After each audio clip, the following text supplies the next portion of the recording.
Le défi que j'ai vu la plupart du temps chez les jeunes,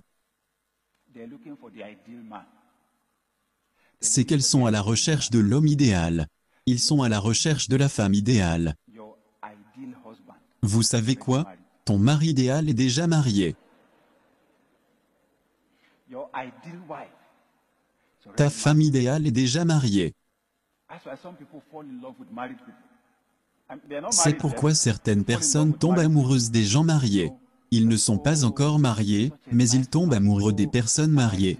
Oh, que cet homme est gentil, quel homme idéal, il a un bon boulot, il a l'argent, il a ceci, cela, il est si gentil, merveilleux.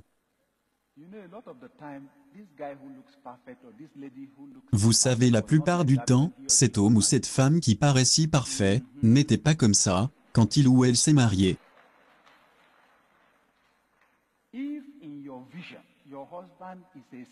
Si dans ta vision, ton mari est un CEO, est-ce que tu peux le reconnaître, quand il n'est pas encore CEO? C'est de cela que je parle.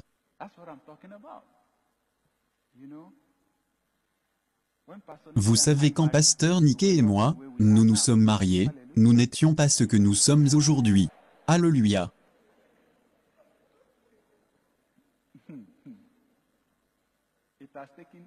Cela a demandé des investissements. C'est là où j'ai des problèmes avec les hommes qui ont tourné le célibat en institution. Où est le problème?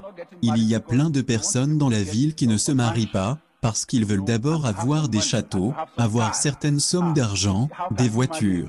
Ils disent, comment peux-tu épouser une femme quand tu n'es pas encore financièrement stable?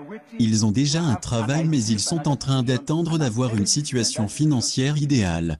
Je peux te dire que si tu es dans une telle situation, on t'a trompé.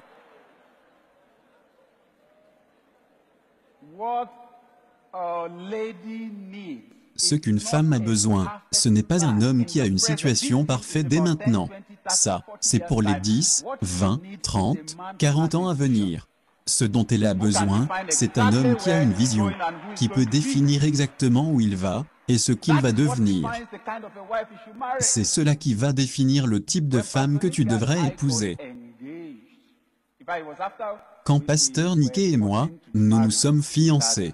En fait, c'est quand on était dans le processus du mariage que nous avons discuté de nos salaires. Et j'ai découvert que son allocation en tant que youth corper était beaucoup plus que mon salaire en tant que pasteur.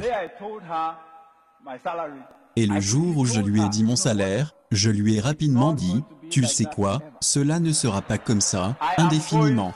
Je suis en route pour le sommet.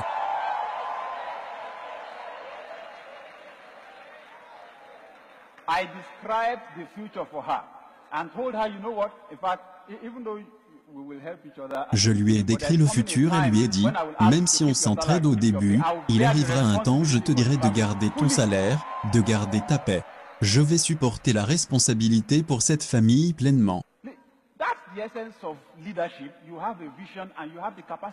Ça, c'est l'essence d'être un leader. Tu as la vision et tu as la capacité de la communiquer. Tu devrais être capable de vendre ta vision à une femme.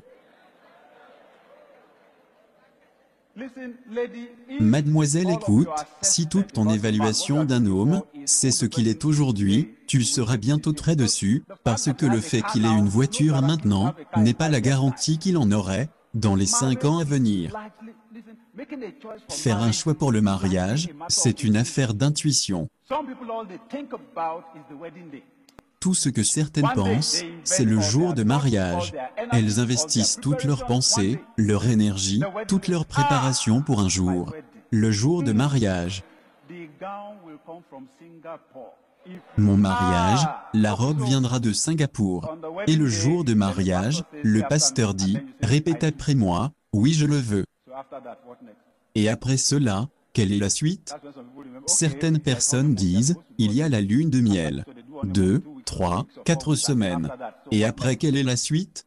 Rien, aucune idée. Parce que tout ça quoi, ils pensaient, c'était le jour de mariage.